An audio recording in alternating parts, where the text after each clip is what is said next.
What is going on, everyone? Welcome back into the Seawolves City podcast. My name is Evan Giddings, broadcast assistant with your Erie Seawolves, the AA affiliate of the Detroit Tigers, and we are happy to have you join us for episode 12. Coming to you amidst a 6-game and 5-day series between your Wolves and the Trenton Thunder. Myself, along with your voice of the Seawolves and Assistant General Manager Greg Gagne, are proud to be keeping these episodes coming to you all season long from Game 1 through 140. Getting these to you once a week, so if you got any opportunity to hop on Apple Podcasts, Google Podcasts, Spotify, feel free to leave a review, subscribe, rate us, comments, add us, do whatever you got to do. We'd love to hear from you. Also, please go check out the Seawolves on Twitter, Facebook, and Instagram at Erie_Seawolves, and also our website, seawolves.com, where you can find great deals on tickets, group outings, along with spectacular promotions, such as the ones coming up during our next homestand from Friday, August the 2nd through Sunday, August the 4th, a 3-game set with the New Hampshire Fisher Cats.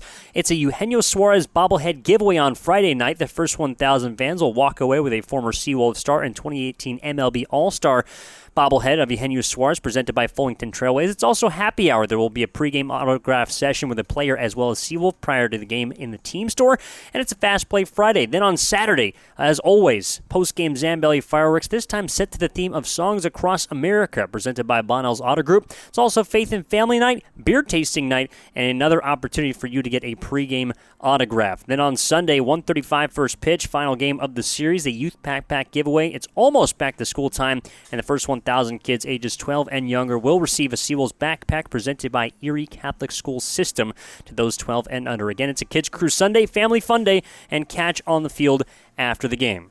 In order to find myself on Twitter, my handle is at egiddings10. Greg Gagne is at Greg_Gagne. And, of course, listening all season long to your Seawolves on Fox Sports Radio and 1330 The Fan, our flagship station. You can also find us on the TuneIn app and, of course, watch on MILB.TV. So we'll jump right into our Seawolves of the Round Table conversation. Yes, we have returned to a spherically sound place of conversation, if that's even really a sentence. Tom Reisenweber, Erie beat reporter, back on the pod. He's back with a vengeance, as well as here to break down Erie's propelled end to a Saturday first-place finish. An amazing night as Erie was able to celebrate its 25 seasons. Humble beginnings all the way back in 1995 until now. We discussed with Tom and Greg their opportunity to chat before the game as well as during the game during a pregame Q&A down on the field with Michael Fulmer, Brendan Douglas, Jamie Johnson, Rick Kirsten, and many more flocking back to their former stomping grounds for a little Seawolves reunion.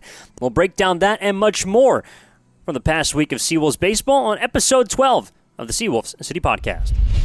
Welcome on into episode 12 of the Seawolves City Podcast. Greg Gagne, Tom Reisenweber from Go Erie and Erie Times News, the Seawolves beat writer, and my broadcast partner, Evan Giddings, who shouldered the load for me on Saturday night as we're recording this after the ball game. We had our huge 25-season celebration at UPMC Park this evening, and Evan was so kind to carry the load in the booth, so I appreciate that. And well, there's a pretty good reason why. Why? I'm saying you were busy the entire time. Oh, yes. Okay. I thought you were going to give some earth-shattering reason here. No, I was busy carting around Michael Fulmer and Jamie Johnson and the crew. But well, what a night, Tom. You were around for some of those former players, and what a treat to see them back here in Erie. Yeah, what I really took from that whole thing is they enjoyed being back here. Just seeing Fulmer and Douglas and JJ kind of light up when they saw me. It was just great seeing those guys.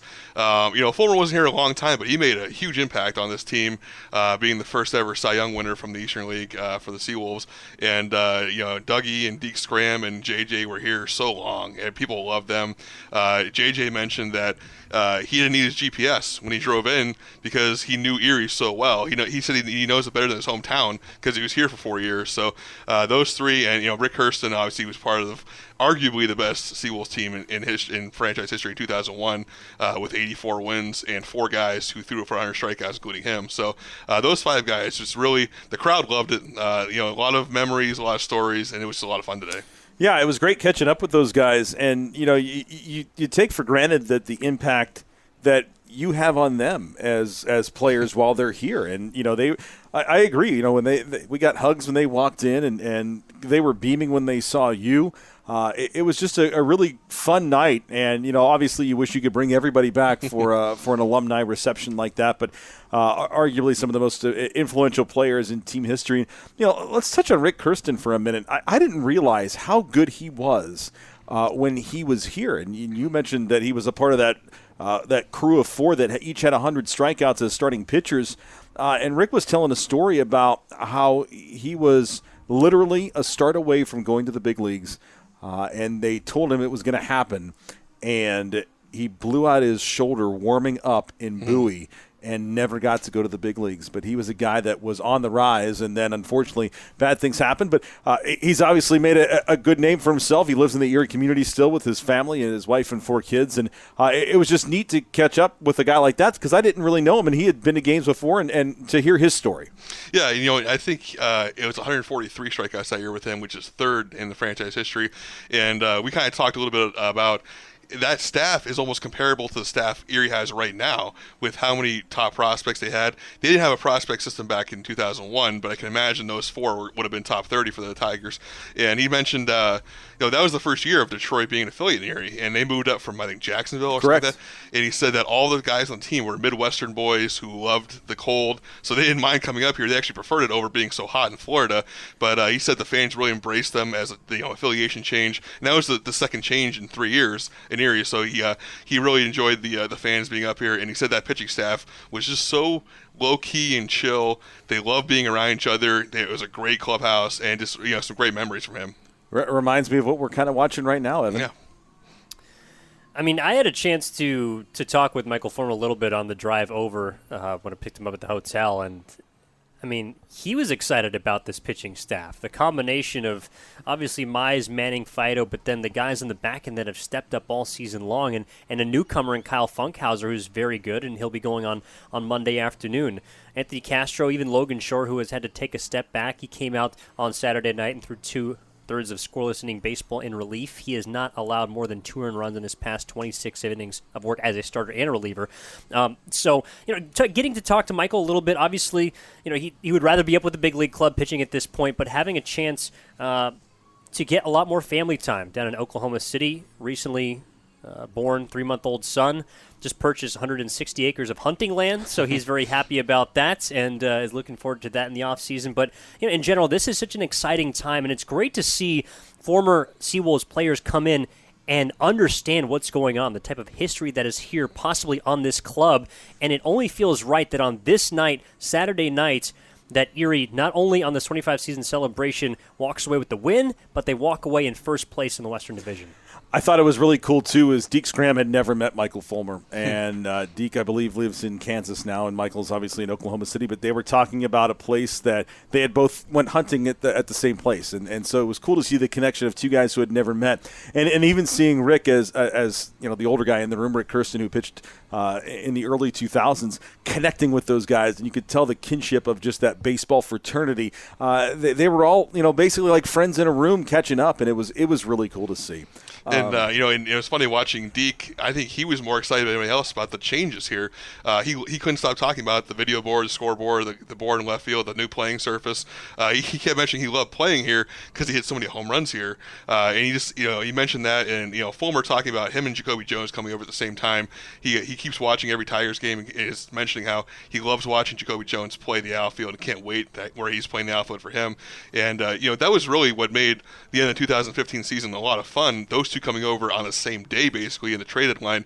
And he mentioned, Jacoby Jones, I think it was the second game or first game, he goes opposite field 3 times for home runs on the road. Really kind of endeared himself to Erie right away. So just a lot of really cool memories. Switching gears to the 2019 club, Alex Faedo came out and tossed a pretty good start. Gave up the 1 home run on Saturday night, but good to see him bounce back and get the win after a bit of a tough go of it against Brandon Waddell and Altoona last week. But Alex continues to mature at this level, and the entire pitching staff hit a little bit of a bump in the road, the starters, in their past starts. Tarek Skubal didn't have his best stuff the other day, but managed to get Erie through a few innings. Kyle Funkhauser was good the other day in Altoona.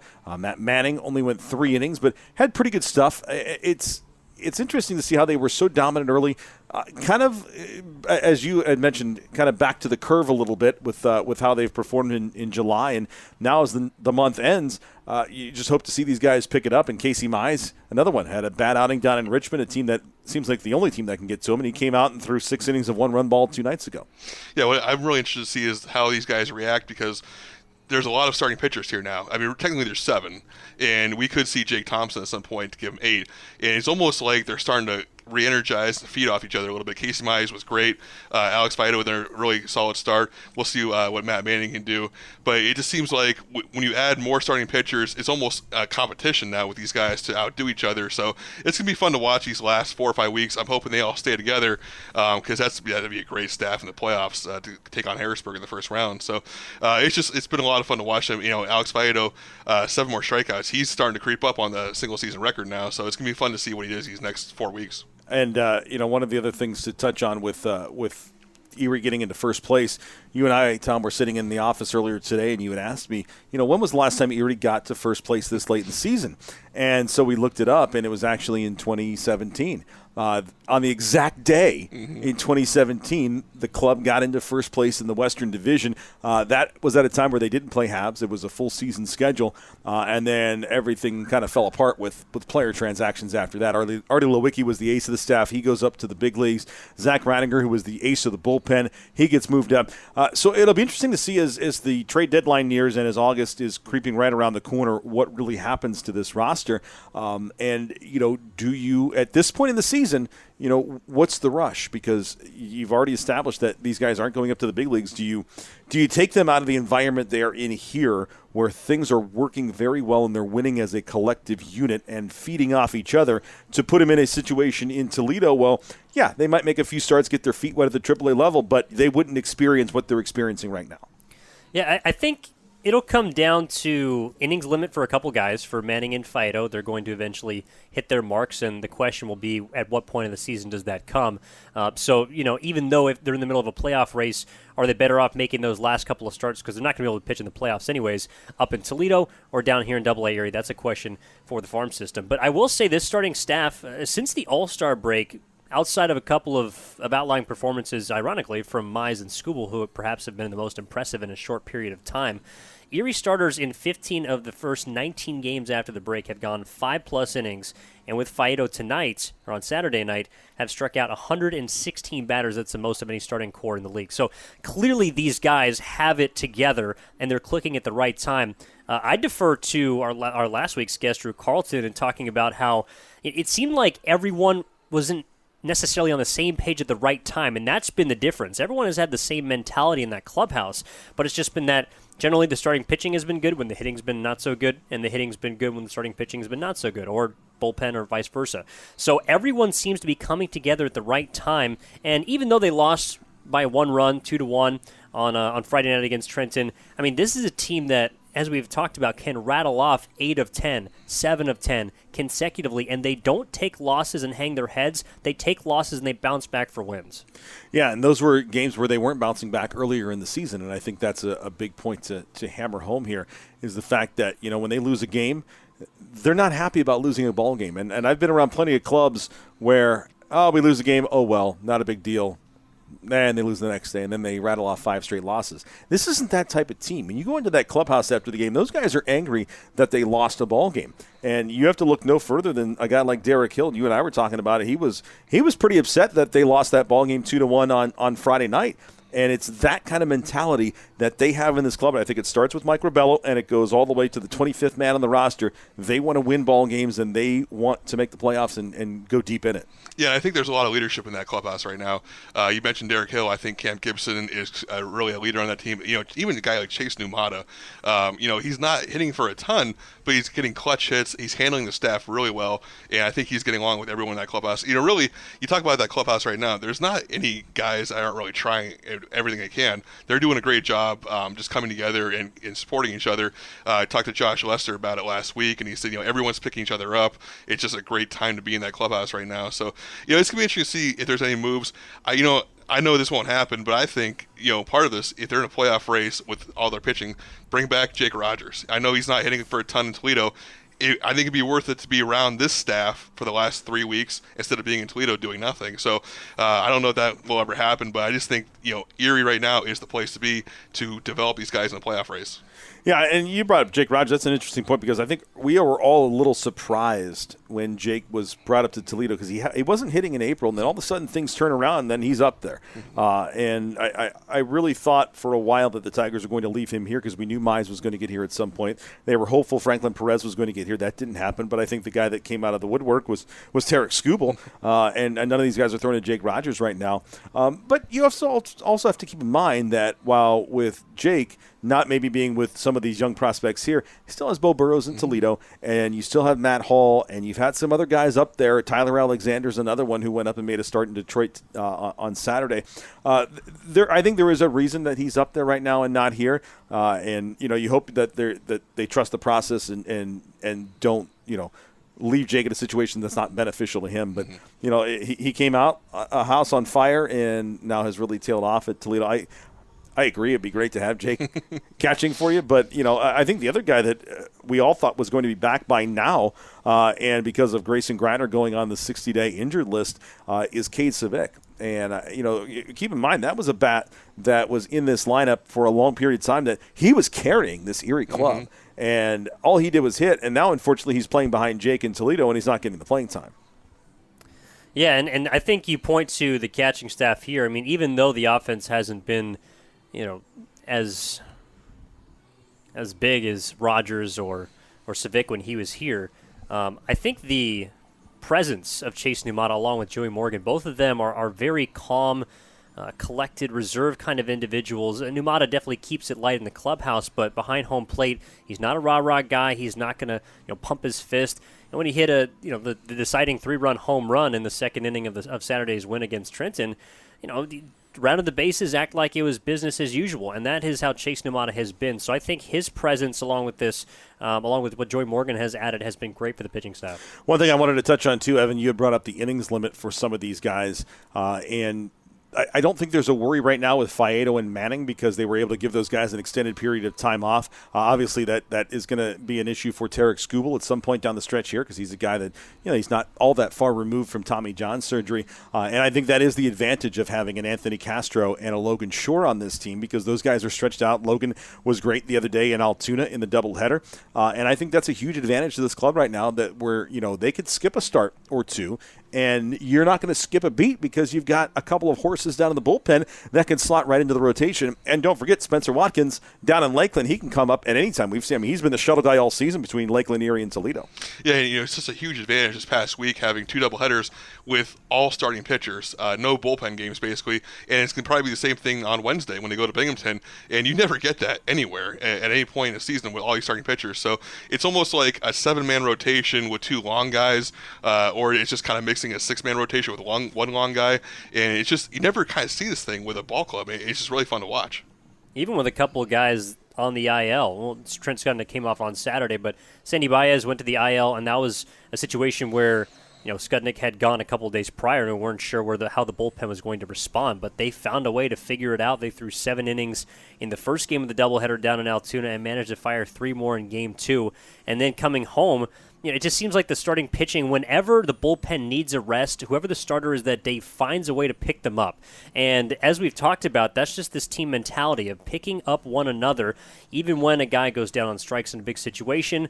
A 2-out knock comes. All 4 runs on Saturday night were with 2 outs for Erie. The majority of the runs in this series against Trenton have been with 2 outs. So clearly they have found a way to power through those tough situations, and one way or another, it has led to W's. And just just to mention on Saturday night too, just little things like it's a 3-2 game after the Numata home run. Derek Hill works a walk, steals second, and scores on a base hit. That 2-run lead's huge compared to 1-run lead, and just little stuff like that really adds up to this team. All right, that will wrap up our roundtable discussion. We went from a countertop discussion in Richmond last week, brought Tom back, and now we have a triangle here. No fire here. no fire in the press box at UPMC Park. Let's keep it that way. So for Evan Giddings and Tom Reisenweber, I am Greg Gainey. Stick around. Cam Gibson coming up next. You don't want to miss that. As always, a big thank you to Greg and Tom for hopping on the pod before we hopped on the broadcast. And now as we turn our attention to a man who has laid life and limb, quite literally, on the line for his team this season, and that is Erie outfielder Cam Gibson. Now, the name may be very familiar to those of you who know his father, but Cam has carved out his own unique role in Erie this season, which is heart and hustle, as we talk about how he developed that along with the pride he takes in being able to play this game every day at a high level. We jump into Gibson's old soul, so to speak, which is reflected on and off the field, and perhaps why 1953 would have been the perfect year for Cam to be born. Instead, he lives among the millennials and without social media, and at times, once he steps between the lines, without a care for his body, as we get Cam's perspective on the second half turnaround, where his hustle comes from, where he feels his game has grown the most this season, and all of that coming your way right now on episode 12. Welcome back into the Seawolf City Podcast, episode 12. Evan Giddings, pleased to be joined now by Erie outfielder, none other than the one, the only, Cam Gibson. What's going on, man? Feeling good right now. How you feeling, brother? Always good, man. Appreciate you coming on. Is there ever a second in life, whether it be on the field or off, when you are not going 100%?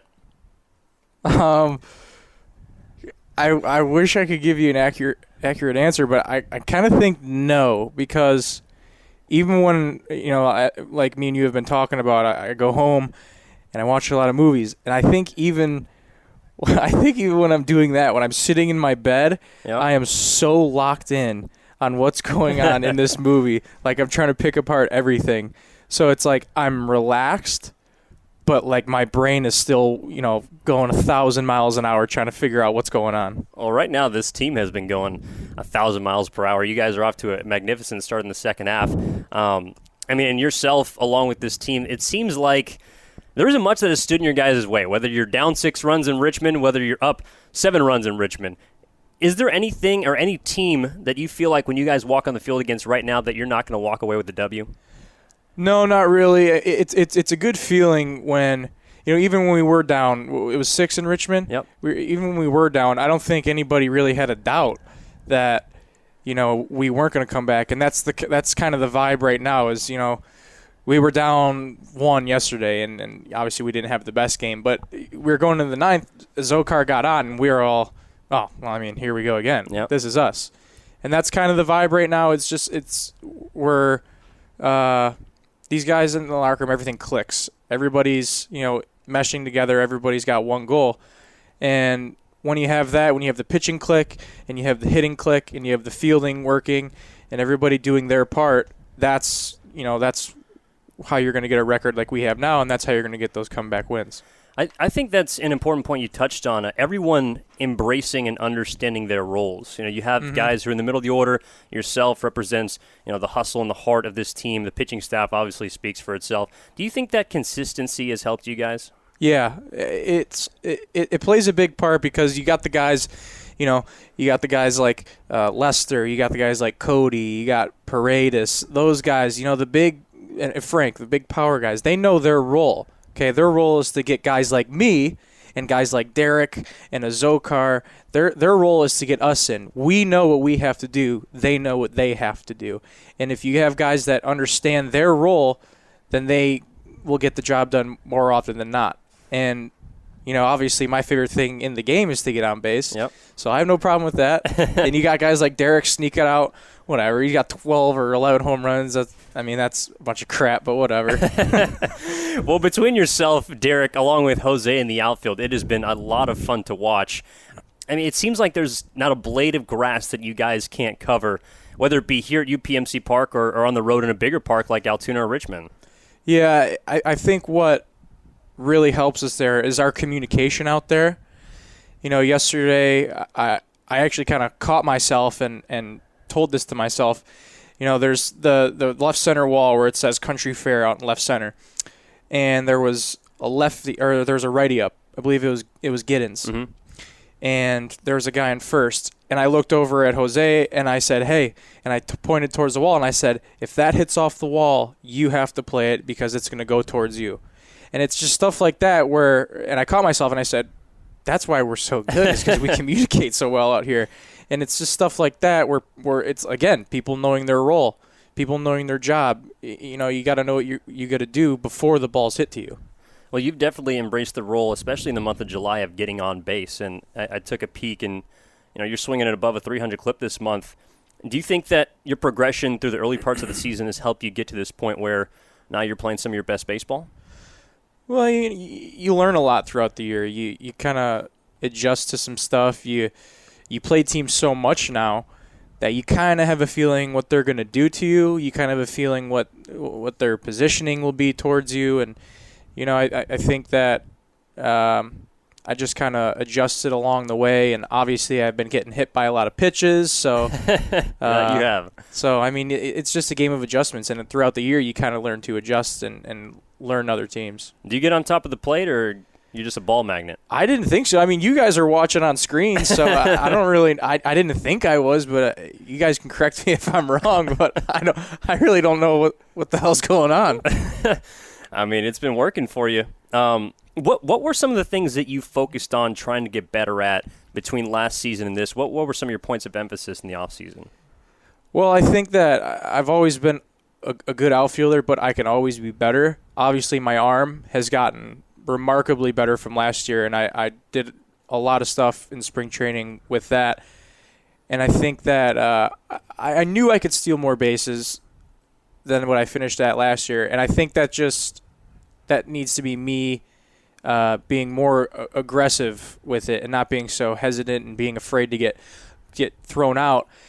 And I wanted to be able to change an inning for the better rather than change it for the worse, which is me getting thrown out compared to me actually getting the base. And that starts with my mind. Mm-hmm. And that's me getting my lead at first base going, oh, my God, if I get thrown out here, oh, my God, if I get thrown out here, everything's going to be different. Where I had to change it to this year, I'm going, this SOB is not going to throw me out. There's no chance in hell that he's getting me. Yeah. So I think that a lot of the mind, what I worked on this offseason is showing here.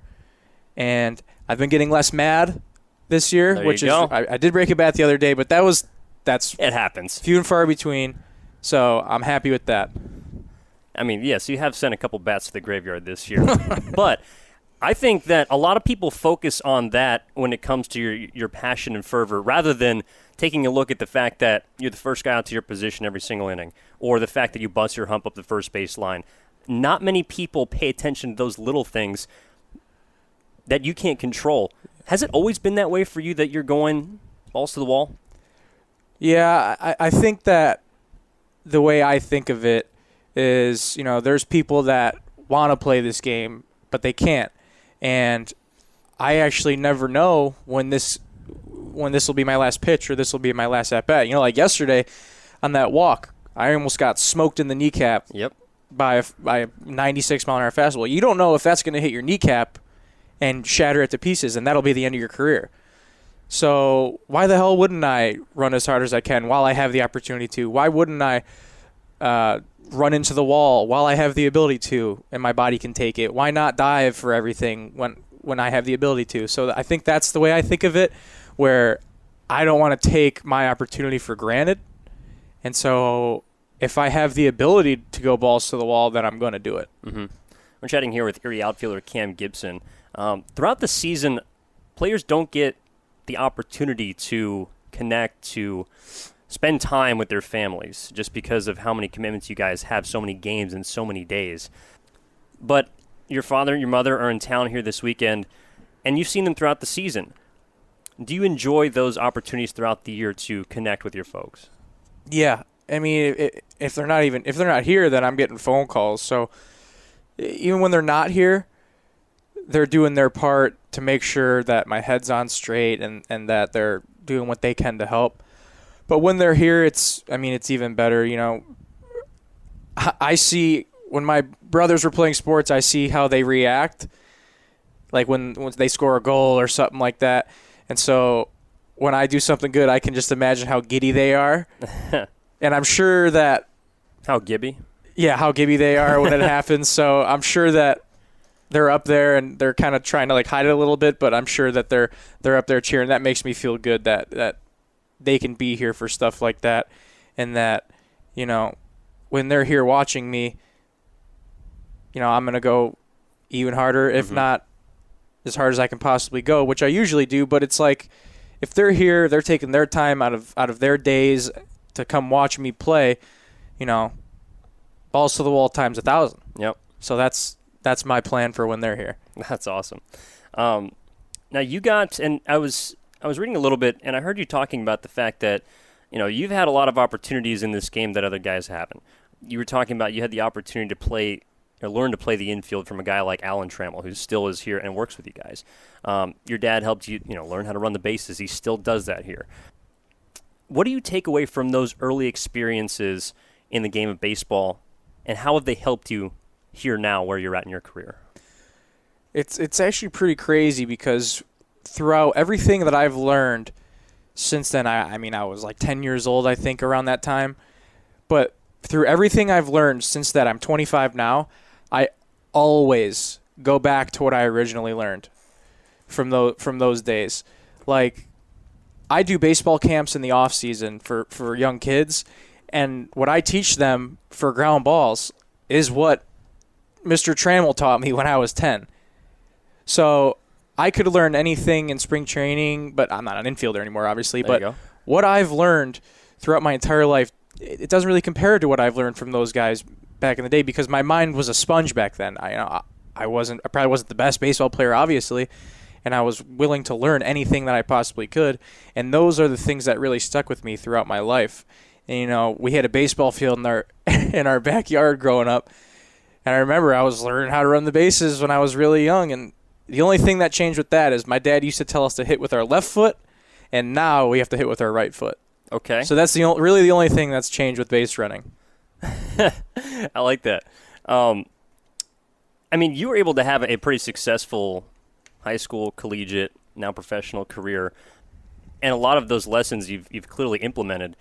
But is it tough now because you talk about being a sponge when you're a kid, and now you understand yourself, you know what type of player you are. How much do you allow instruction to influence the way that you approach the game now? A lot. Because you know what you're good at now, and you have self-awareness. You know what you're good at, and you know what you need work on. So when someone's talking to you about something that you kind of struggle with, your ears are wide open. Like in spring training, I'm with Gene Roof's here right now, and I've known Gino for a long time. He works with me on my throwing all the time because that's what I need to work on. Most of all is my throwing. Mm-hmm. So when he's talking to me about that, I'm wide open to anything that he has to say. So when you got guys here that are working on your one specific aspect of your game, like when Harp wants to talk to me about knowing the zone, knowing my zone, if there's early in the count and knowing what pitch is coming, I'm gonna listen to him because I know sometimes I need to work on that. When my dad's here and he's talking to me about stealing bases and my leadoffs, and I kind of have been feeling uncomfortable, I listen to that, and it's almost like I'm a shell of my 10-year-old self mm-hmm. because I'm listening and I'm taking in all this information. But no matter what they tell me, I'm gonna listen to them because they've played the game for a lot longer than I've been playing the game, and they've played it at a level that's even more talented than this one here. So all I can do is listen to what they have to say and do my best to implement it. I'm not saying everything's going to happen, but if I do my best to implement what they're telling me with all the instructions, then I'll be successful. Was it always Michigan State for you? Yes. Did you consider leaving after high school after you were drafted? Never. Never? When I was 5 years old, I went to Michigan State. I remember it specifically, and we went to the baseball field, and I told my mom, I said, I want to play here. I want to play baseball here. There was never any difference. I got a bunch of college letters in the mail, never looked at a single one, other than Michigan State when they offered me. That's awesome. So when you had the chance then, you got that letter. Obviously, you had the opportunity to play there. Did you feel a certain sense of pride representing the team that you always envision yourself in a uniform for? Oh, my God, unbelievably. So much pride. I'd be walking to baseball practice, and you could hear the band practicing. And you'd be at baseball practice, and you'd hear the band practicing. And, I used to be going to the football games as a little kid, watching the band go through the streets and, getting all excited about it. Oh, my God, this is sweet. I love this. And, I'm sitting there taking fly balls with the band playing across the street. And at that point, I was like, are you kidding me? How did this happen? Has my life come to where I want to be in this exact spot? And it's surreal because you never really think everything is going to pan out exactly the way you want it, but at that point, everything did, and I was like, I mean, are you serious right now? Yeah. I had to pinch myself a couple times. It worked out for yourself and quite a few of your teammates. I saw that in the 2015 draft class, there were 8 Spartans that were picked. Yeah.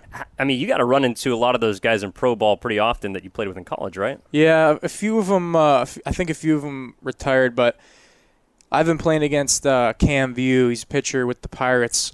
I've been playing him since, I think, rookie ball or whatever, and he's in AAA now.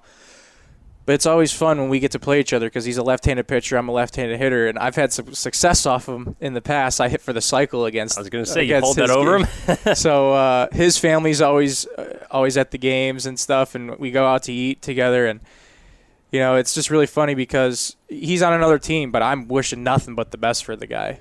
And even when he's pitching against us, I'm like, all right, I can do good off of you, but I kind of hope you do all right throughout the game. But in the back of my head, I'm like I want to whoop your ass. Quality start, but we win 3-2. Yeah, we win, we hit a couple home runs, and then it's over with. But you can do okay against us.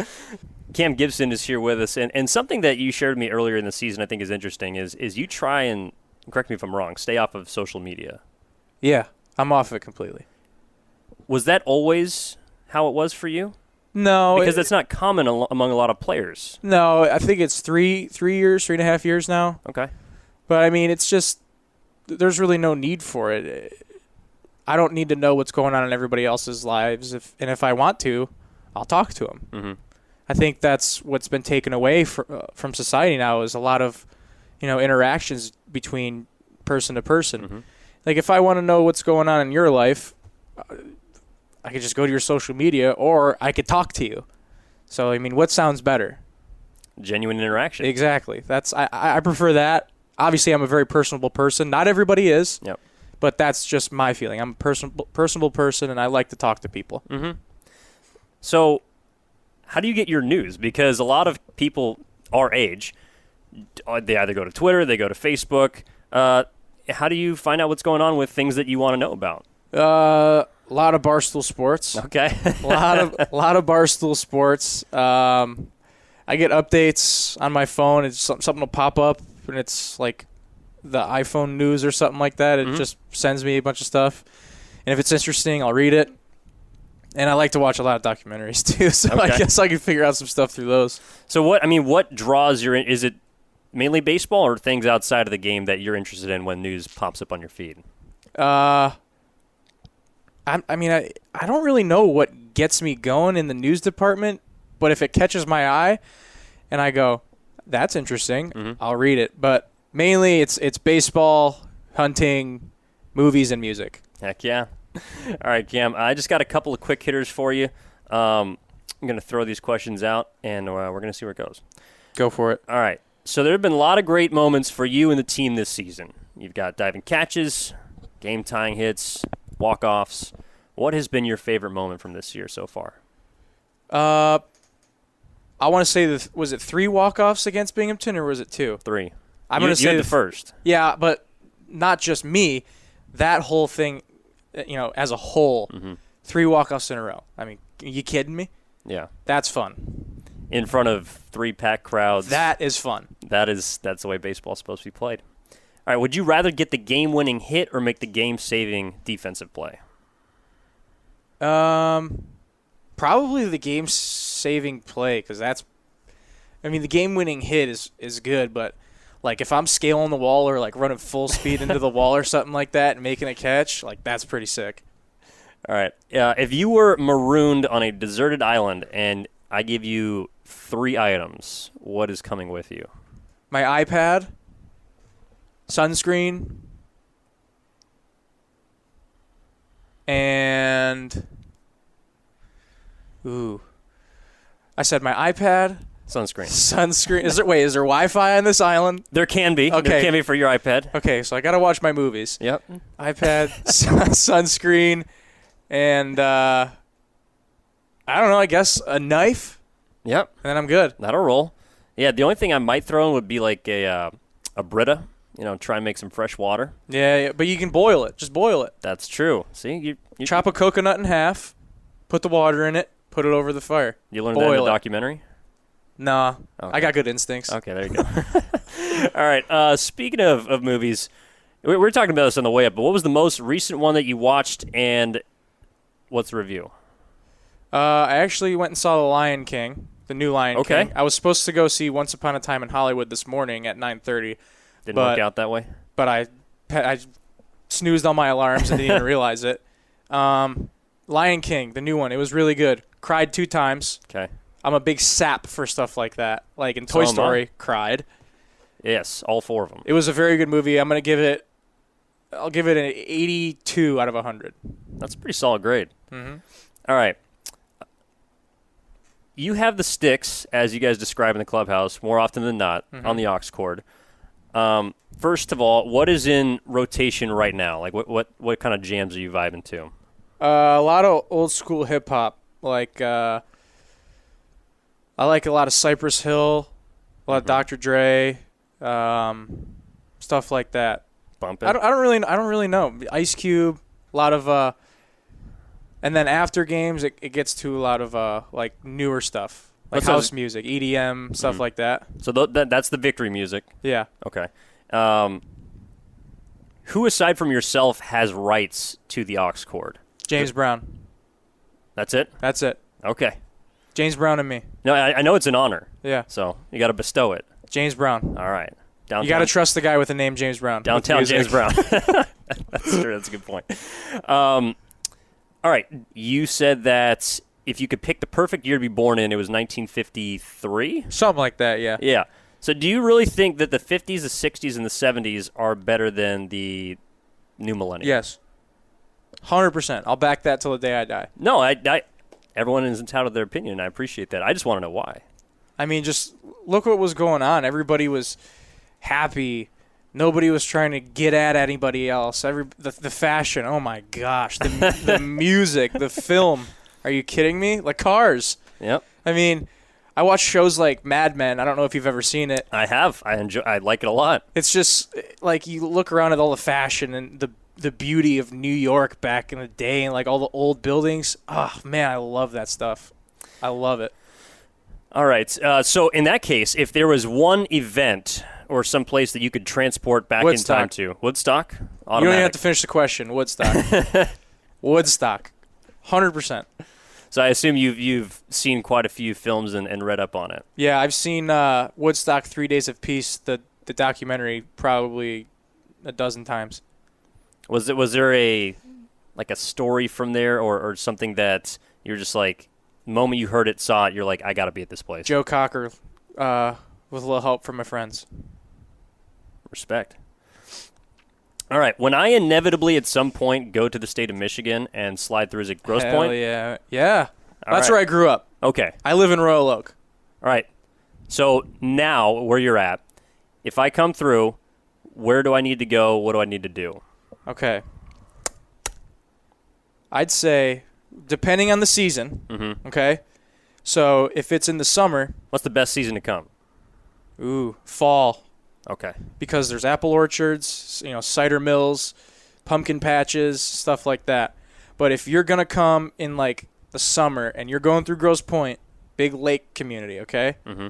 You got to get on a boat. You got to get on the Shy Fox, which is my best friend's boat. Okay. Grew up on the thing, okay? Yep. Shy Fox. You got to get on the Shy Fox. You got to go out to Lake St. Clair, anchor out, and just chill.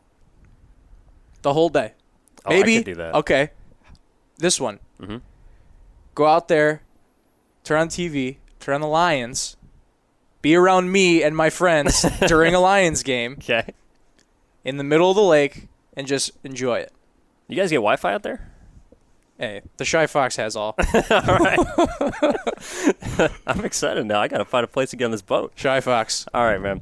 I saw during your Father's Day interview with your dad, which was awesome, by the way, on Fox Sports, you mentioned that your dad cannot refrain from laughing while watching Liar Liar. Mm-hmm. What is your gut buster? Like a movie that just has you rolling?